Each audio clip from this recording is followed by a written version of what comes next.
Praise the lord. కొద్ది మాటలు మీ ముందు పంచుకోవాలని ఆశపడుతున్నాను. మీరు వైట్ బోర్డులో చూసినట్లయితే సృష్టి క్రమము అనే బోర్డు మీద నేను ఆల్రెడీ రాశాను. సో దాని గురించి, ఆ వచనముల గురించి, సృష్టి క్రమం గురించి కొన్ని మాటలు మాట్లాడతాను. సో చిన్న ప్రార్థన చేసుకుందాం, తర్వాత పాట పాడుకుందాం. స్తోత్రం ప్రభువా, నీకు వందనాలు నాయన. నీ కృపను బట్టి మమ్మల్ని సజీవ లెక్కలో ఉంచావు, నీకు స్తోత్రములు నాయన. నీ జీవము మాలో ఉంటున్నది కనుకనే నాయన ఇదిగో ప్రార్థన చేయగలుగుతున్నాం, ఈ వాక్యమును చదవగలుగుతున్నాం, ఈ వాక్యమును ధ్యానించగలుగుతున్నాం. నీకు స్తోత్రములు ప్రభువా నాయన. ఇదిగో ప్రాణం ఉంటున్నది కనుకనే నాయన కంఠంలో స్వరం ఉంటున్నది, ప్రార్థన చేయగలుగుతున్నాం. నీకు స్తోత్రములు. నీవిచ్చిన జీవము కొరకై నీకు వందనములు. నీవిచ్చు నాయన, నువ్వు ఇచ్చిన ప్రాణము కొరకై నీకు వందనాలు. నువ్వు ఇచ్చిన ఆరోగ్యము కొరకై నీకు స్తోత్రములు చెల్లిస్తూ ఉంటున్నాం. ఆయన కొద్ది మాటలు మాట్లాడినట్టుండగా మా ప్రభా, ఇదిగో మా ప్రభా, నీ కృపను బట్టి నాయన నన్ను నీ యొక్క సిలువ చాటును మరుగుపరుచుకొని నీ యొక్క మాటలను వినిపించమని వేడుకొంచుంటున్నాం. అలాగూ చేసి మహిమను పొందుకొనమని మా ప్రభువును ప్రియరక్షకుడైన యేసుక్రీస్తు నామమున అడిగి ప్రార్థించి వేడుకొంచుంటున్నాను తండ్రి, ఆమెన్. మన మధ్యలో చిన్న పాప ఉంది, హదసా ఒలివియా, ఒక పాట పాడుతుంది మన మధ్యలో. భలే భలే మాట, బంగారు మాట, బైబిల్లో మాట, యేసు మాట. భలే భలే మాట, బంగారు మాట, బైబిల్లో మాట, యేసు మాట. నా జీవితాన నీ జీవితాన మరువని మాట, యేసు మాట. నా జీవితాన నీ జీవితాన మరువని మాట, యేసు మాట. భలే భలే మాట, బంగారు మాట, బైబిల్లో మాట, యేసు మాట. భలే భలే మాట, బంగారు మాట, బైబిల్లో మాట, యేసు మాట. Thank you Hadassah Olivia, thank you so much. చక్కగా మంచి పాట పాడింది. సో వాక్యం నేను చదువుతాను. ఆదికాండం నుంచి, ఆదికాండం 1వ అధ్యాయము 1 3 వచనములు. ఆది అందు దేవుడు భూమి ఆకాశములను సృజించెను. భూమి నిరాకారంగాను శూన్యముగాను ఉండెను. చీకటి అగాధ జలము పైన కమ్మి ఉండెను. దేవుని ఆత్మ జలముల పైన అల్లాడుచుండెను. దేవుడు వెలుగు కమ్మని పలుకగా వెలుగు కలిగెను. స్తోత్రం ప్రభువా. నాయన కొద్ది మాటలు నాయన పంచుకున్నట్టుగా నన్ను నీ యొక్క సిలువ చాటును మరుగుపరుచుకొని నీ మాటలు మాత్రమే నా నోట నుంచమని వేడుకొనొచ్చు. మా ప్రభువును ప్రియరక్షకుడైన యేసు క్రీస్తు నామమున అడిగి ప్రార్థించి వేడుకొంచుంటున్నాను తండ్రి, ఆమేన్. ప్రియమైన దేవుని బిడ్డలారా, మీరు ఆయా సంఘాలకి వెళ్తూ ఉండవచ్చును. మీ సంఘములు మరి మీ సంఘంలో ఉన్న వాక్యమును మీరు తప్పకుండా వినాలి. మీ సంఘములో చెప్పబడిన వాక్యము ద్వారా మీరు ఆశీర్వదింపబడాలి. అయితే కొన్ని సత్యములు మీ ముందు ఉంచాలని నేను ఆశపడుతున్నాను. ఎందుకంటే దేవుని సేవకులు పరిశుద్ధాత్మ పూర్ణులై అనేక కోణాల్లో దేవుని వాక్యమును వారికి కలిగిన ప్రత్యక్షతను బట్టి వారు చెప్పగలుగుతారు. కాబట్టి మీ సంఘంలో మీ సేవకులు చెప్పే మాటలను మీరు తప్పకుండా వినాలి. అలాగే దేవుని సేవకులు ఎక్కడి నుంచి మీరు వినగలిగితే మీరు వినండి, ఆశీర్వదింపబడండి. ఎందుకంటే పరిశుద్ధాత్మ చేత నింపబడిన దైవ సేవకులు అనేక కోణములలో మీకు పరిశుద్ధ వాక్యమును వారు అందించగలరు. కాబట్టి మీ సంఘములకు తప్పకుండా వెళ్ళండి. మీ సంఘములలో వాక్యమును వినండి. మీ సంఘములోనే మీరు వర్ధిల్లుతారు. ఓకే, అయితే వాక్యములోనికి వెళ్ళే ముందు ఇక్కడ ఆదికాండము 3 వచనాలు మనం ఇందాక చదివాం. ఆది అందు దేవుడు భూమి ఆకాశములను సృజించెను అంటే మొదటి వచనంలో మనం చూసినట్లయితే భూమి సృజింపబడింది. అంటే బహుశా అది నివాస యోగ్యముగా ఉండింది అని మనం భావించవచ్చు. అయితే రెండవ వచనానికి వచ్చేసరికి అది నిరాకారంగాను శూన్యముగాను ఉండెను అని రాయబడింది. అంటే ఒక మంచి ఆకారములో ఉన్న భూమి మొదటి వచనంలో చక్కటి ఆకారంలో దేవుడు దానిని నివాస యోగ్యంగా సృష్టించి ఉన్నాడని మనం నమ్మాల్సింది. రెండవ వచనం వచ్చేసరికి అది నిరాకారంగాను తయారైంది అని అంటే ఏదో ఒక చర్య వలన, ఏదో ఒక కారణం వలన అది నిరాకారంగా మార్చబడింది అని అర్థం.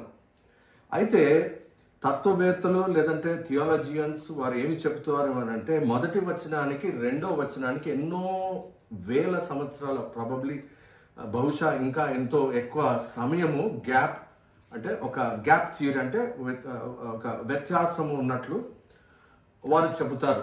అంటే మొదటి వచనం సృష్టి అంతా బాగుండింది, రెండో వచనానికి వచ్చేసరికి సృష్టి పాడైపోయింది అని అర్థం. అది గ్యాప్ థియరీ అని అంటారు. కొంతమంది దాన్ని అంగీకరిస్తారు, కొంతమంది దానిని అంగీకరించరు.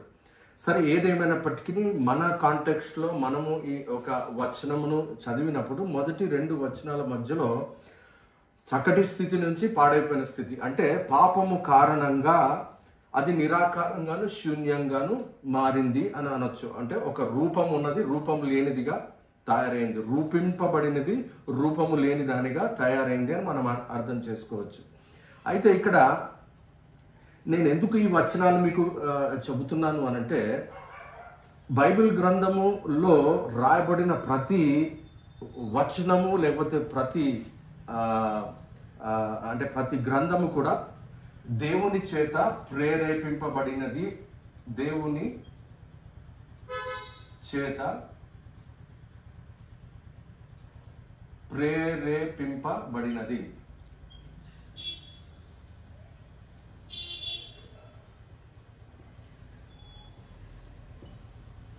అయితే ఇది మనం సత్యము అని అందాం. సత్యము అంటే బైబిల్ వాక్యము సత్యము.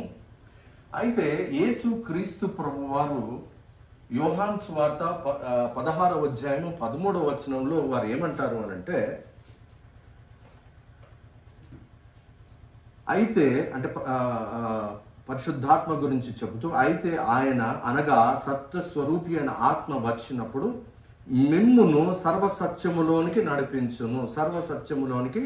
నడిపించును.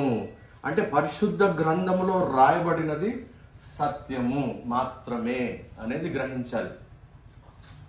అయితే మరి యేసు క్రీస్తు ప్రభు వారు చెప్పినట్లు మనము సర్వ సత్యము లోనికి నడిపింపబడాలి. సత్యము దేవుని వాక్యము అంటే దేవుని మాటలు. మరి సర్వసత్యము పరిశుద్ధాత్మ బయలుపరచు మాటలు, లేకపోతే పరిశుద్ధాత్మ దేవుడు బయలుపరచు సంగతులు. అంటే ఇది ఆత్మ వలన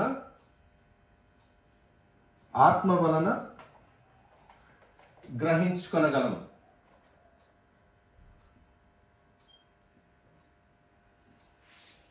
ఆత్మ వలన గ్రహించుకొనగలుగుతాం. అంటే క్రైస్తవులుగా రక్షణ అనుభవం పొందిన తర్వాత, పెంతెకొస్తు అనుభవంలోనికి వెళ్ళిన తర్వాత, అంటే దాని అర్థం ఏంటి, సంఘము రూపింపబడిన తర్వాత పరిశుద్ధాత్మ దేవుడు మన మధ్యలోనికి వచ్చాడు. అదే యేసుక్రీస్తు ప్రభు వారు చెప్పేది. అంటే ఆయన ఏంటి, సర్వసత్యములోనికి మనల్ని నడిపిస్తాడు. అంటే బైబిల్ గ్రంథములో ఉన్నది సత్యమే. మరి అలాంటప్పుడు సర్వసత్యములోనికి మరి యేసుక్రీస్తు ప్రభు వారు ఎందుకు చెప్పారు అనంటే, ఎక్స్టెండెడ్ ట్రూత్, అంటే సత్యము సర్వసత్యము, సత్యము కంటే గొప్పది సర్వసత్యము. సో క్రైస్తవులు అందరూ కూడా సర్వసత్యములోనికి నడిపింపబడాలి. అంటే దేవుని రాకడ లేదంటే మన పోకడ, అంతలోపల ప్రతి క్రైస్తవుడు సర్వసత్యములోనికి నడిపించబడాలి. అయితే ఈ ఉద్దేశము మీకు ఎందుకు చెప్తున్నాను అంటే, దేవుని వాక్యము మొదటి వచనంలో ఇందాక చదివినప్పుడు భూమి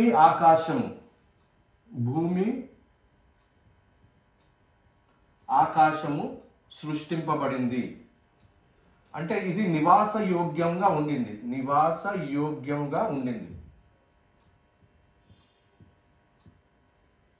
రెండవది నిరాకారంగా తయారైంది, నిరాకారము. తర్వాత శూన్యము.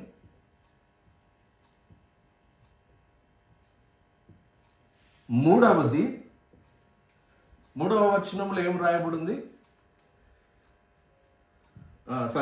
రెండవ వచనంలో ఏం రాయబడింది? రెండవ భాగంలో దేవుని ఆత్మ జలముల పైన అల్లాడుచుండారు. దేవుని ఆత్మ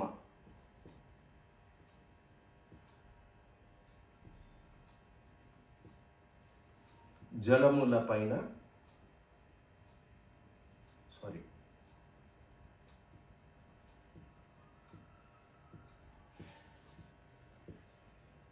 అల్లాడుచుండెను.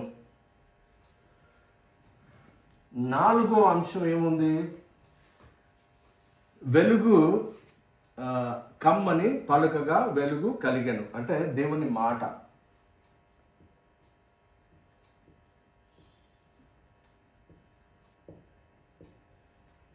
ఇది సత్యం. అయితే సర్వసత్యము అన్నప్పుడు ఇక్కడ మనం గ్రహించాల్సింది ఏమిటి అంటే, రూపము గలదై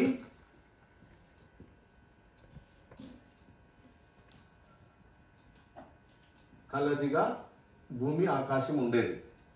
తర్వాత నిరాకారంగా తయారైంది.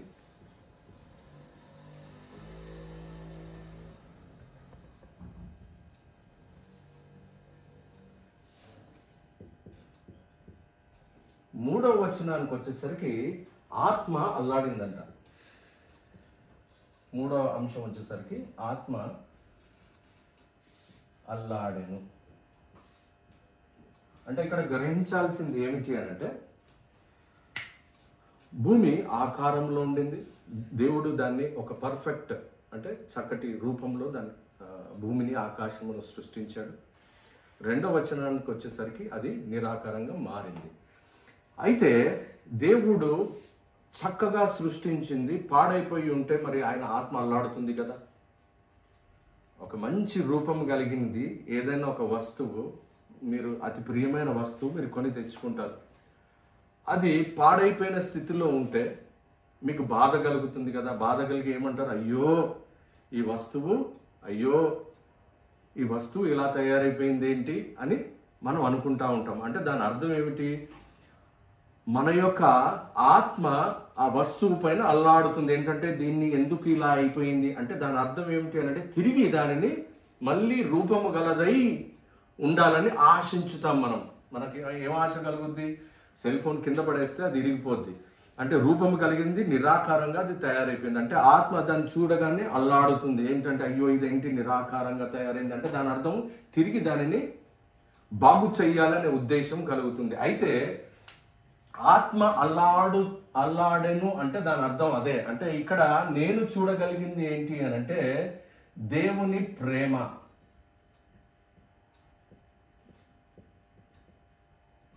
తన యొక్క సృష్టి ఇలాంటి పాడైపోయిన స్థితిలోనికి మార్చబడింది కనుక మరి దేవుని ఆత్మ అల్లాడుచుండెను అని అంటే పరిశుద్ధాత్మ దేవుడు సర్వసత్యములోనికి నన్ను నడిపించినప్పుడు ఇక్కడ దేవుని ప్రేమను మనము చూడాలి. ప్రేమైన దేవుని బిడ్డలారా. అలాగే నాలుగవ మాట వచ్చేసరికి ఇక్కడ ఏముంది? దేవుని మాట. అంటే దేవుని మాట పలకగానే తిరిగి ఆకారములోనికి వస్తున్నది.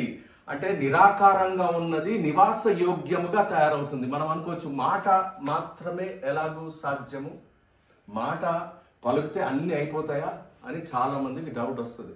అయితే ప్రియమైన దేవుని బిడ్డలారా, నేను చెప్పదలుచుకుంది ఏంటి అని అంటే దేవుని వాక్యము అంటే దేవుని మాట ఏంటి? అది దేవుని వాక్యం ఏంటి? దేవుని నోటిలో నుంచి వచ్చింది ఏంటి? వెలుగు కమ్మని ఆ మాట వచ్చింది. అంటే మాట నిరాకారంగా ఉన్న ఆ యొక్క భూమిని ఆకారంలోనికి తీసుకొని రావాలి. నేనంటాను ఇక్కడ దేవుని మాట అంటే ఎవరు? దేవుని వాక్యము. దేవుని వాక్యము ఎవరు? క్రీస్తు. అయితే క్రీస్తు మరి దేవుని మాట క్రీస్తు మరి అక్కడ ఉన్నాడు అంటే క్రీస్తు అక్కడ ఉన్నాడు. మనం అందరము చదువుతాం బైబిల్ గ్రంథములు, క్రీస్తు అక్కడ ఉన్నాడు తండ్రి అయిన దేవునితో. అంటే దాని అర్థం ఏమిటి? క్రీస్తు మరి మాట అన్నప్పుడు క్రీస్తు సమస్తమును ఆయన మూలమున ఆయన ద్వారా ఆయన కొరకై కలిగను అని పరిశుద్ధ గ్రంథం చెబుతుంది. అంటే క్రీస్తు ఇక్కడ దేవుని మాట విత్తనముగా మారాలి. విత్తనము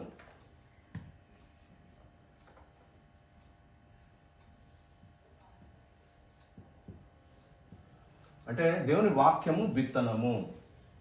విత్తనం ఏం చేస్తుంది? రూపం ఇస్తుంది. ఎలాగ రూపం ఇస్తుంది? రూపము కలుగజేస్తుంది అనుకుందాం. కలుగజేస్తుంది. అయితే ఇది తుడిచేస్తాను ఒకసారి, మళ్ళీ మనం వేరే అర్థం చేసుకుందాం. ఆ వచనాన్ని కొంచెం డీప్గా అర్థం చేసుకుందాం.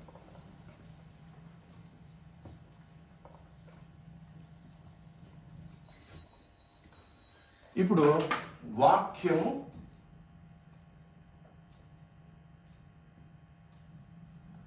విత్తనము.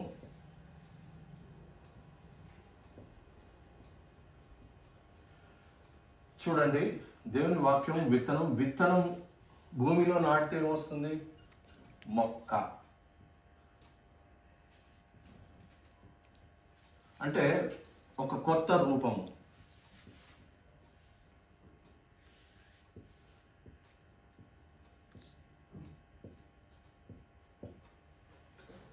క్రీస్తు విత్తనముగా మారడము అని అంటే ఇక్కడ క్రీస్తు అన్నాం కదా మనం.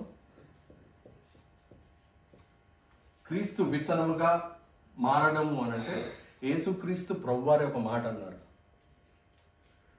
గింజ పడి చావక ఉన్న ఎడల అది ఒంటిగానే ఉంటుందంట, చస్తే అది ఫలిస్తుందంట. అంటే ఇక్కడ క్రీస్తు యొక్క క్రూసిఫిక్షన్ ఏమంటారు తెలుగులో? సిలువ వేయబడడం. క్రీస్తు సిలువ వేయబడడం.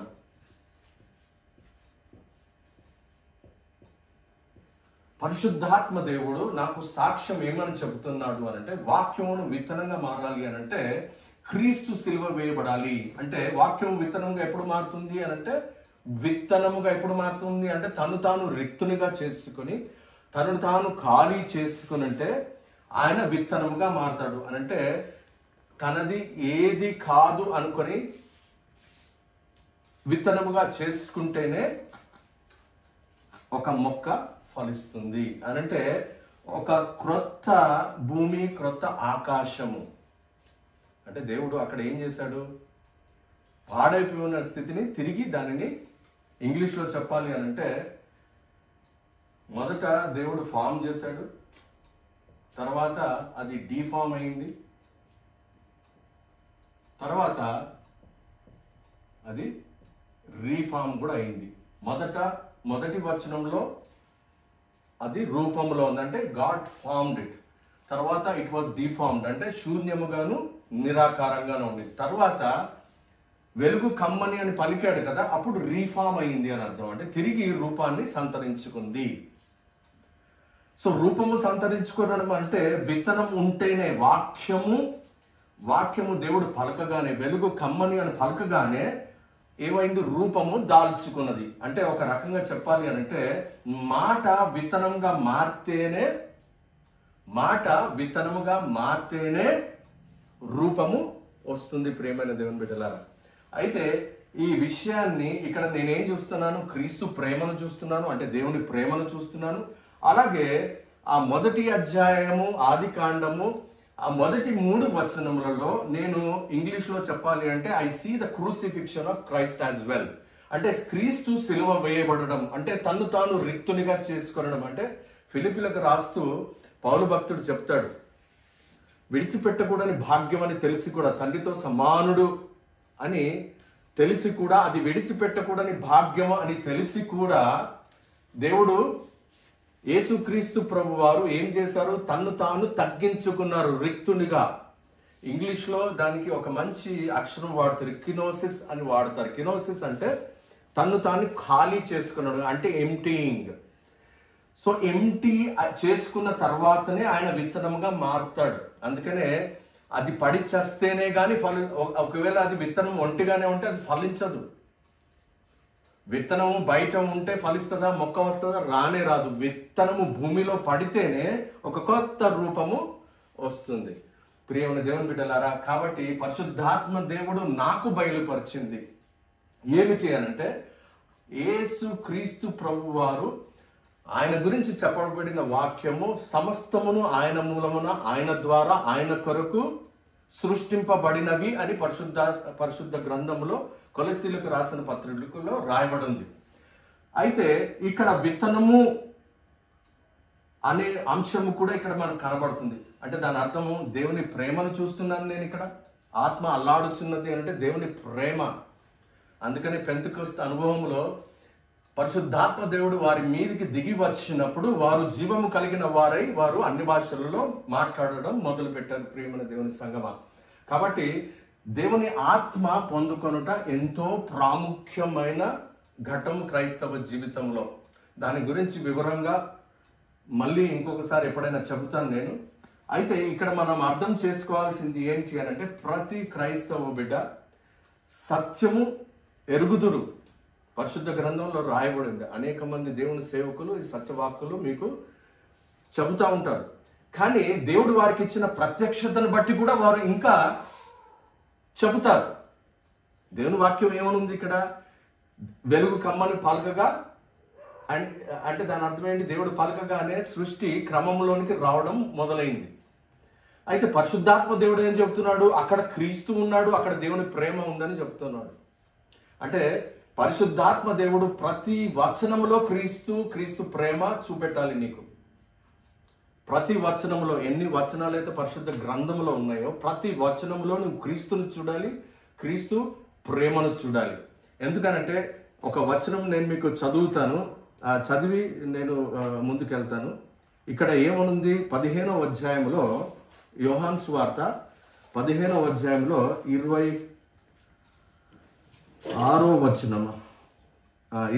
వచనం నేను చదువుతాను, మీరు వినండి. తండ్రి యొద్ద నుండి మీ యొద్దకు నేను పంపబోవు ఆదరణకర్త అనగా తండ్రి యొద్ద నుండి బయలుదేరు సత్య స్వరూపి అనే ఆత్మ వచ్చినప్పుడు ఆయన నన్ను గురించి సాక్ష్యం ఇచ్చును. ఎవరి గురించి సాక్ష్యం ఇస్తారంట? పరిశుద్ధాత్ముడు ఈ లోకములోనికి, అంటే ఆ పెంతెకొస్తు దినము నాడు ఈ లోకములో పరిశుద్ధాత్మ దిగి వచ్చినప్పుడు పరిశుద్ధాత్మ సంఘములో దేవుని వాక్యము, పరిశుద్ధాత్మ ఈ రెండు పని చేస్తూ ఉంటాయి. ప్రియమైన దేవుని బిడ్డలారా, అంటే దాని అర్థం ఏమిటి? పరిశుద్ధాత్మ మాత్రమే క్రీస్తు గురించి సాక్ష్యం ఇవ్వగలడు. పరిశుద్ధాత్మ మాత్రమే క్రీస్తు గురించి సాక్ష్యము ఇవ్వగలడు. అంటే పరిశుద్ధాత్ముడే నాకు క్రీస్తు గురించి ఇక్కడ సాక్ష్యము బయలుపరిచాడు. ఇది కాదంటారా? ఒక్కొక్క దేవుని సేవకునికి ఒక్కొక్క ప్రత్యక్షత.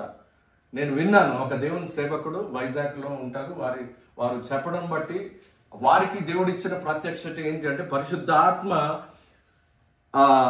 పెంతెకొస్తు దినము నాడు సంఘం మీదికి వచ్చినప్పుడు ఒక కోడి రెక్కల క్రింద గుడ్లు ఉండి, గుడ్లు ఎలాగో పగిలి అందులో నుంచి జీవం వస్తుందో దాని గురించి వారు అలాగూ చెప్పారు. అది సత్యము. ఎందుకంటే పరిశుద్ధాత్మ దేవుడు సర్వసత్యములోనికి నిన్ను నన్ను నడిపించాలి అని అంటే ప్రతి ఒక్కరికి కూడా ఒక ప్రత్యక్షత దేవుడు ఇవ్వాలి. అంటే పరిశుద్ధ గ్రంథము అది సత్యము, కానీ పరిశుద్ధాత్ముడు సర్వసత్యంలోనికి నిన్ను నడిపిస్తాడు. అందుకని పరిశుద్ధాత్మ పొందుకోవడం ఎంతో ఆవశ్యకము క్రైస్తవుడికి. ప్రియమైన దేవుని బిడ్డలారా, ఇంతటితో నేను ఈ యొక్క వాక్య ధ్యానాన్ని నేను ముగిస్తాను. మరొకసారి దేవుని చిత్తమైతే దీని గురించి ఇంకా ఎలాబొరేట్గా మాట్లాడతాను.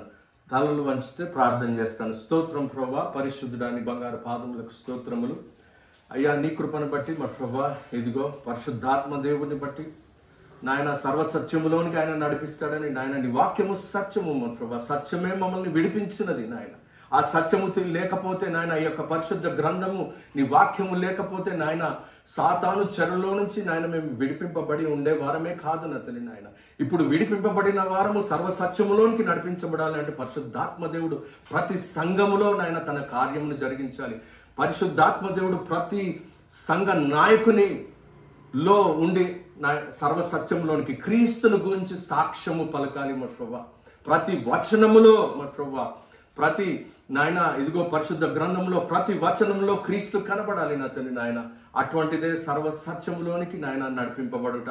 మడతయేనను కలంకమైనను లేనిదానిగా సంఘాన్ని సిద్ధపడే బాధ్యత నాయన ఇదిగో ప్రతి సంఘ నాయన సేవకుల పైన ఉంటున్నది మా ప్రభు నాయన. కావున మా ప్రభా పరిశుద్ధాత్మ దేవుని నిర్లక్ష్యం చేయకుండా మా ప్రభా సత్యములోనికి నాయన నడిపింపబడగలిగే కృపా సహాయమును మాకందరికీ అనుగ్రహించమని మా ప్రభువును ప్రియరక్షకుడైన యేసు క్రీస్తు నామమున అడిగి ప్రార్థించి వేడుకొంచుంటున్నాను తండ్రి. ఆమేన్.